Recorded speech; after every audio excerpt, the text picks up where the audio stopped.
Hello, I'm Jim Burnett. This is the fifth program in our series, NASA and Aeronautics.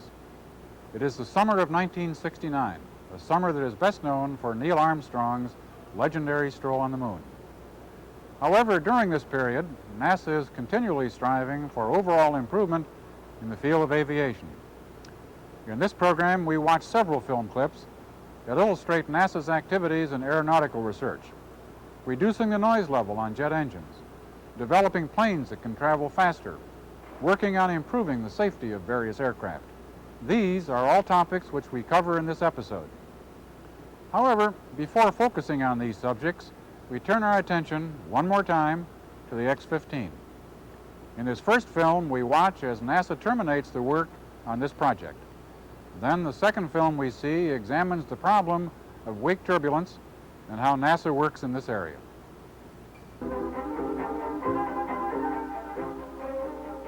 This is NASA test pilot Bill Dana. It was he who flew the rocket-powered X-15 for the last time. The X-15 is now being prepared to move alongside the Wright brothers plane and the Spirit of St. Louis in the Smithsonian Institution, Washington, D.C.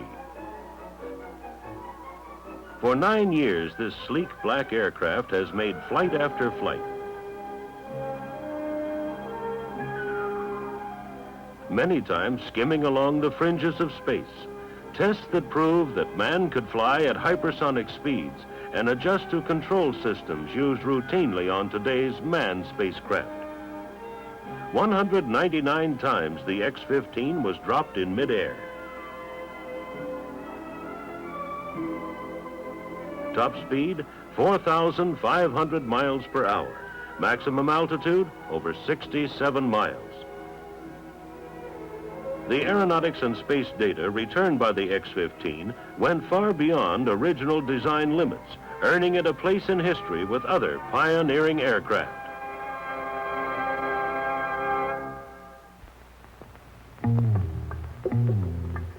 What you're seeing are vortices, tornado-like patterns of air generated by planes, made visible here by colored smoke as the plane flies by.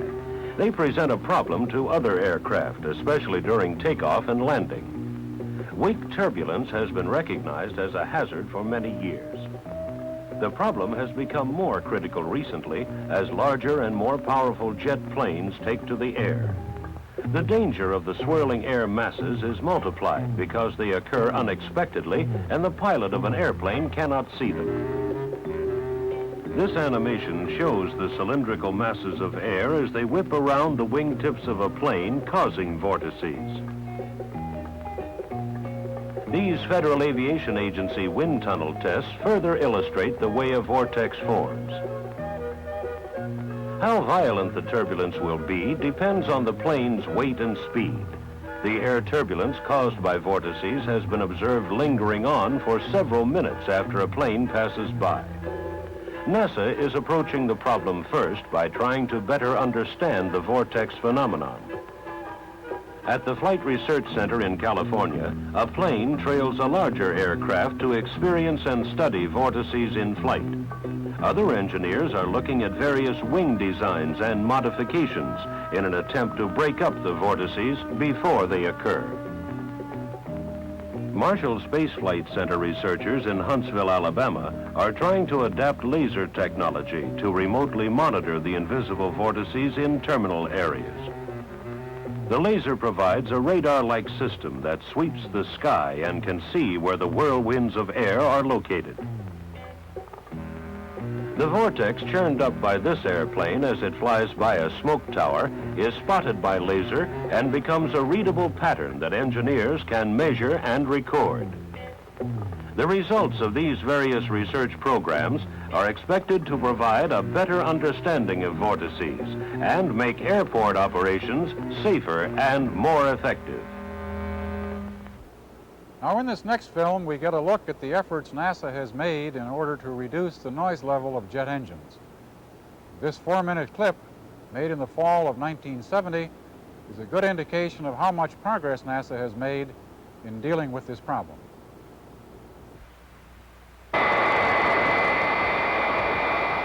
These sounds of our jet age are familiar ones. To people living near airports where the big jets take off and land, the noise levels range from annoying to nearly intolerable. NASA has been working on the problem of reducing jet aircraft noise for several years. Solutions, while not easy, are inevitable.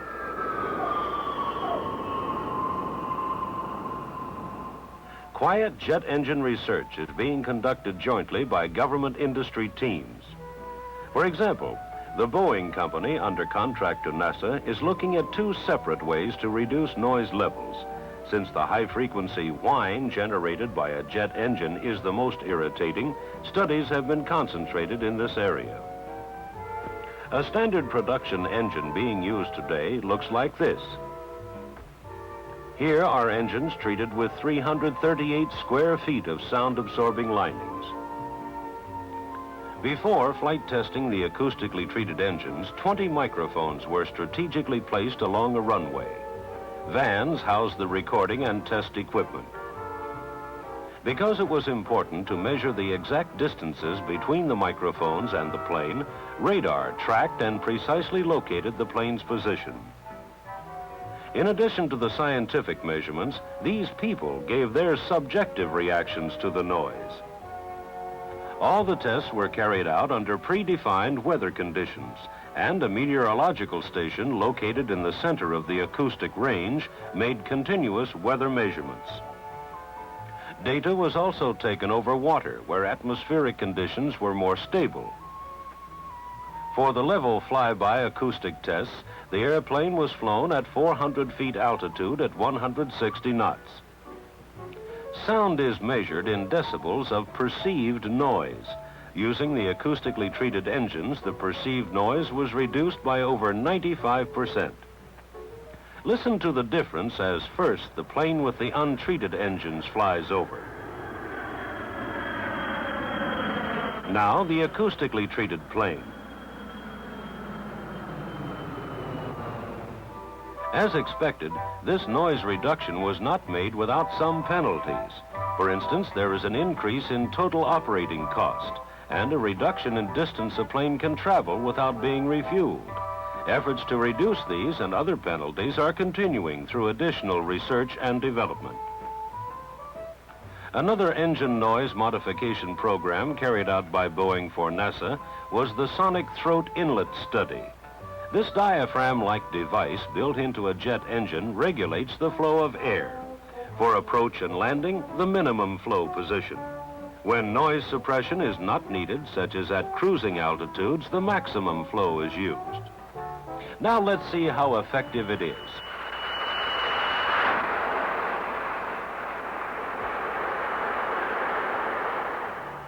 While these studies are going on to improve existing engines, the Lewis Research Center in Cleveland is trying to build a completely new engine, an engine designed to be quiet.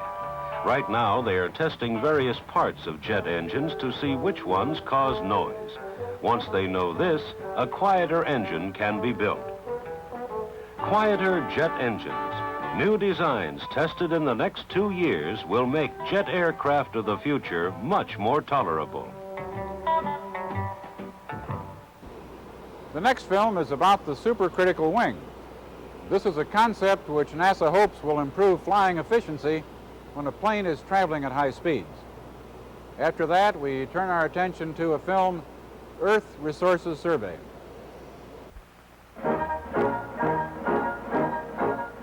This is NASA test pilot Tom McMurtry preparing for another flight in a plane with a newly designed wing shape. Called the supercritical wing, this promising new concept from aeronautical research should substantially lower operating costs and increase the flying efficiency of future jet transports.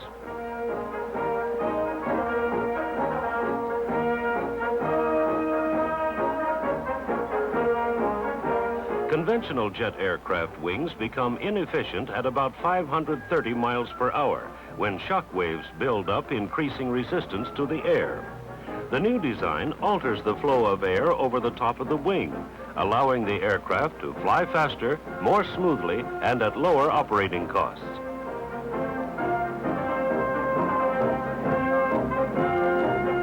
The supercritical wing. an effort to improve and refine future jet transports through new aeronautical concepts.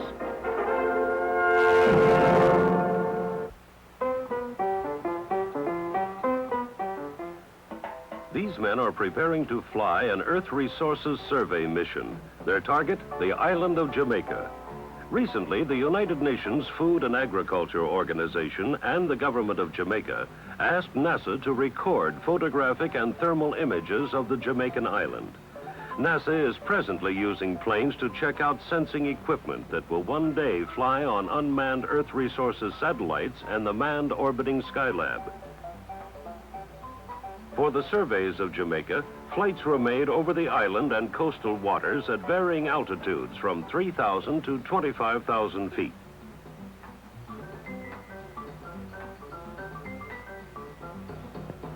On board, infrared cameras and sensors recorded photographic and thermal images as they passed over various land and water masses. Every object on land or sea emits visible light, heat, and other radiation which can be measured.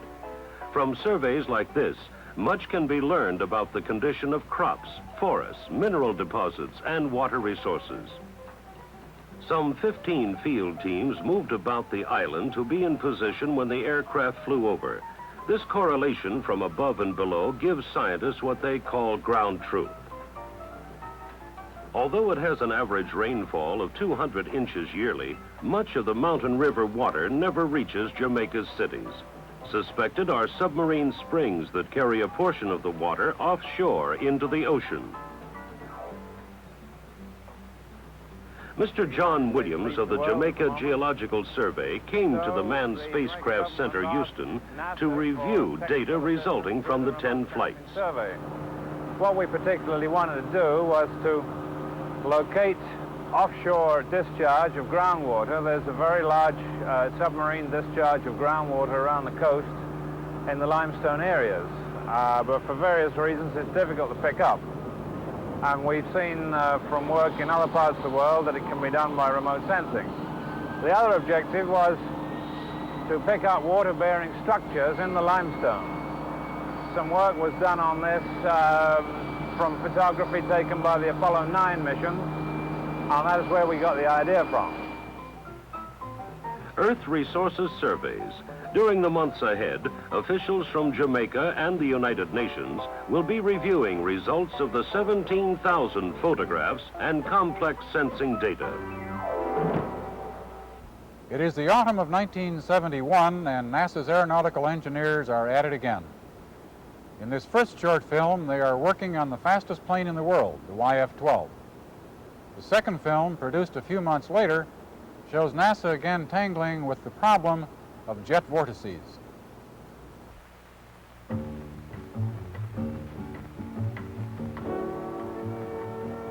This is NASA test pilot Donald L. Malik as he prepares to fly the YF-12, a sleek black plane capable of flying 2,000 miles per hour, cruising at altitudes of 15 miles above the Earth. It is considered to be the fastest plane in the world. The Joint NASA Air Force Research Program is aimed at studying problems associated with propulsion, in-flight stopping and restarting of engines, heating, and structural dynamics.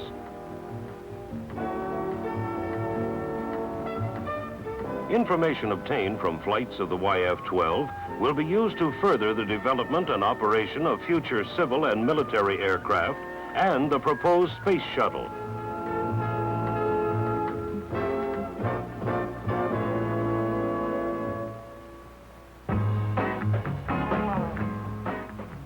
As jet planes have increased in size and power, a problem recognized as a hazard for many years has become more critical: vortices, tornado-like patterns of air generated in the wake of planes.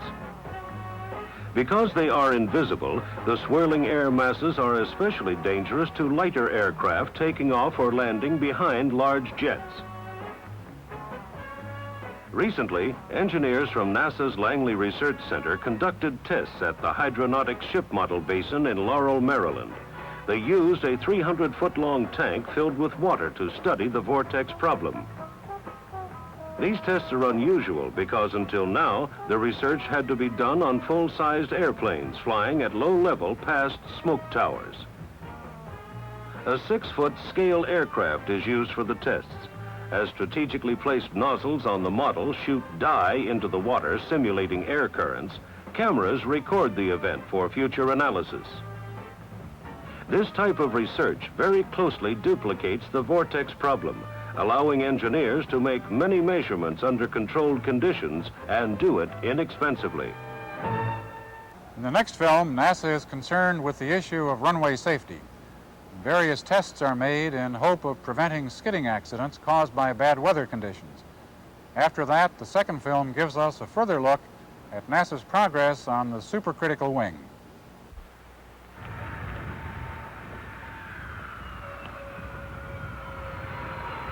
This plane is making numerous landings in the interest of safety. It is part of a joint NASA-FAA Air Force effort to improve jet landing safety during bad weather. Well, we hope to prevent airplane skidding accidents on wet or slippery runways that are slippery from snow or ice. If we can estimate aircraft performance and tell the pilot what the slipperiness condition is, if the runway is too slippery to operate on for those adverse weather conditions, we can dispatch the airplane to an alternate airport or have the airplane wait until the runway condition is safer and let the airplane land safely. We hope to prevent airplane skidding accidents. The dry landing stopping distance of every type plane has to be certified by the FAA. Using this known figure, the recently completed research program is attempting to predict how long it will take jets to come to a stop on wet runways. Landing studies have been made at 6 airports around the country, from California to New York. Used in the test program is an automobile equipped with a diagonal braking system to help control it when the wheels are locked at high speed. Another friction measuring vehicle measures side forces. During a typical test, the car accelerates to 60 miles per hour, hits the brakes, locking a diagonal pair of wheels, and slides to a stop on the dry pavement. Then the vehicle that measures side forces travels down the runway. Finally, the 727 itself lands and brakes to a stop. As the airplane takes off and prepares to land again, water trucks flood the runway. The jet now lands on the wet surface. NASA project manager Walter Horn explains how the data is brought together. Well, our research shows that if we take the wet to dry stopping distance ratio we obtained with the car and compare this with the wet to dry stopping distance ratio for the aircraft, when we've made these tests on a runway like this one here under wet and dry conditions, we find that these ratios are the same or approximately the same. Therefore, we can go out on any runway, measure the wet and dry stopping distance ratio of the car, and predict what the aircraft wet stopping distance will be by means of this ratio.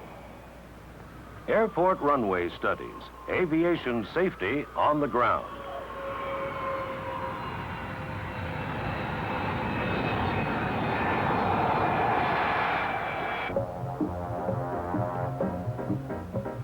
NASA has proved the effectiveness of an experimental wing after 27 test flights. Called the supercritical wing, the new design will have an impact on practically all jet aircraft of the future that fly at the speed of sound, 660 miles per hour. The supercritical wing was developed through wind tunnel studies by Dr. Richard T. Whitcomb at the Langley Research Center, Virginia. The refashioned wing is flat on top and curved on the underside at the rear. The new shape weakens the shock wave that normally builds on top of conventional wings during flight. The end result? A jet can fly faster without any increase in power and with less fuel. It is 1972, and the concept of planes that can take off and land like a helicopter is still very much a part of the NASA game plan. The first film that we see illustrates this. Then, the second film gives us a taste of how NASA performs its high-altitude Earth surveys. This is the jet-powered X-14, a test aircraft being flown at NASA's Ames Research Center near San Francisco. Although it looks like a conventional airplane, it can take off and land straight up and down. One of the men who flies the X-14 at Ames is test pilot Ron Gertis. It's different in that it is a VTOL aircraft, and that stands for vertical takeoff and land. This aircraft can take off and land vertically by the thrust provided by 2 jet engines, and it can hover just like a helicopter can. Now, the thing that makes it different is that it is a research vehicle. We can vary the way this aircraft responds to its controls and thus do some basic research on VTOL control systems. You also might note that we have an open cockpit in this airplane. It's probably one of the few open cockpit jets flying today. NASA is doing research on vertical takeoff and landing planes like the X-14 to study problems associated with a workable intercity transport system for the future.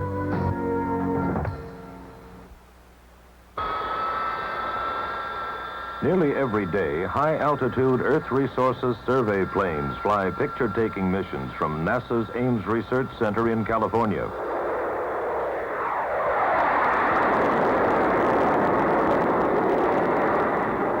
Operating at an altitude of 65,000 feet, these high-flying surveyors have photographed the U.S. from coast to coast, everything from blighted cornfields to water pollution.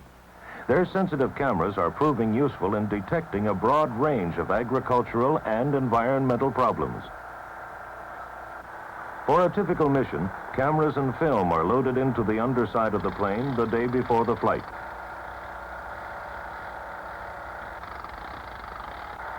Hold it right there. This way. When the mission is completed and the plane is returned, photographic technicians cap the cameras and pull out the various film rolls for processing. The films are then taken to the data laboratory, where photo interpreters analyze the photography in terms of cloud cover and overall quality. Recently, the state of Washington requested NASA take infrared photos over their Blue Mountain area to try to determine the extent of tussock moth damage there. Last year, 430,000 acres of trees were damaged in Washington and Oregon.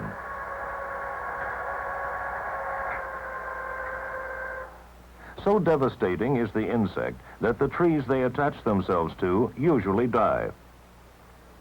Rick Johnsey, a forest entomologist with the Washington State Department of Natural Resources, describes some of the tussock moth damage as we flew over Walla Walla, Washington. Now, along the ridge here, again, you can see some pretty heavy mortality. And you can see, you notice the top of the tree begins to fade first. This is because the larvae, when they hatch out, they move up the tree and begin defoliating from the top down. The Douglas fir tussock moth is a rather host-specific insect. It prefers Douglas fir and truth firs, such as grand fir and silver fir. The primary host tree in this area would be grand fir. Some of the trees that you see that are green and have not been fed on are probably larch and ponderosa pine that are not preferred host trees. This area near Walla Walla was so badly infested by the tussock moth that the trees are having to be cut and hauled away. We asked NASA to fly this area where we knew there was tussock moth damage going Bob to occur. Scott is remote sensing coordinator for Washington State's Department of Natural Resources. He is interested in all views of Washington's timberland, whether taken at low level, high altitude, or even Earth Resources satellite imagery. Although a complete analysis has not been done, we asked him if he was optimistic that pictures like those from the high-altitude survey plane would be helpful. Absolutely. I believe that the combination, the multi-stage combination of the satellite imagery, the high-altitude air photos, and the medium and low-altitude air photos, this whole multi-stage system is going to be a great help in evaluating how much damage there is and in showing us what we have to do to cure this, to get rid of this infestation.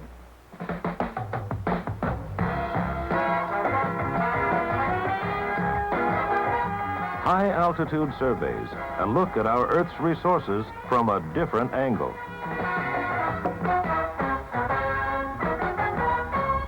This final film is a good indication of how nature can help aeronautical researchers in their work. In this clip, NASA explorers are studying the wings of an owl. By doing this, NASA hopes to find clues that could lead to the development of a quieter jet aircraft.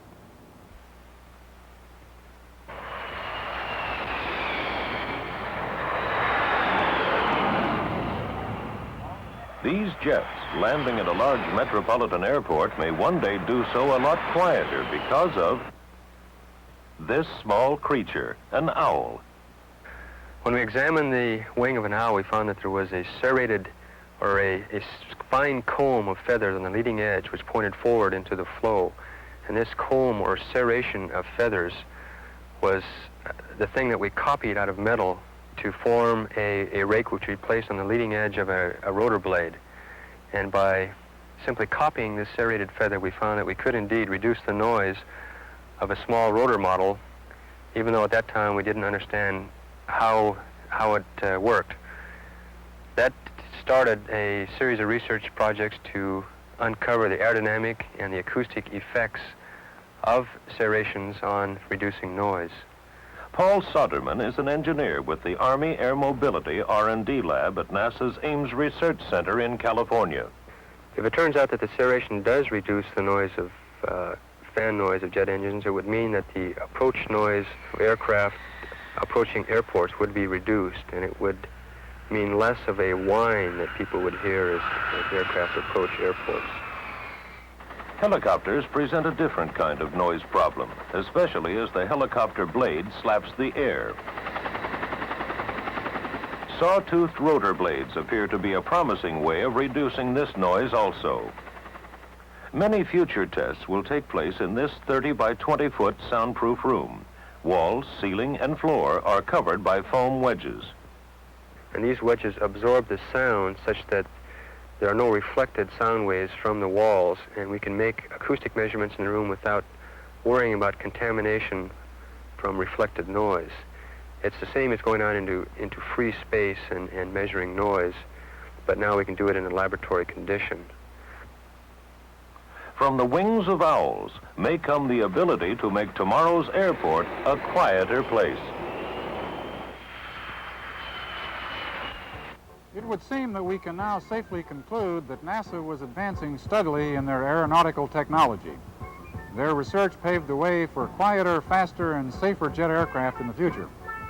On our next show, NASA's research takes us to the mid-70s.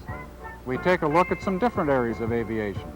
Hang gliding and underwater research are two of the various topics we discuss. Till then, I'm Jim Burnett.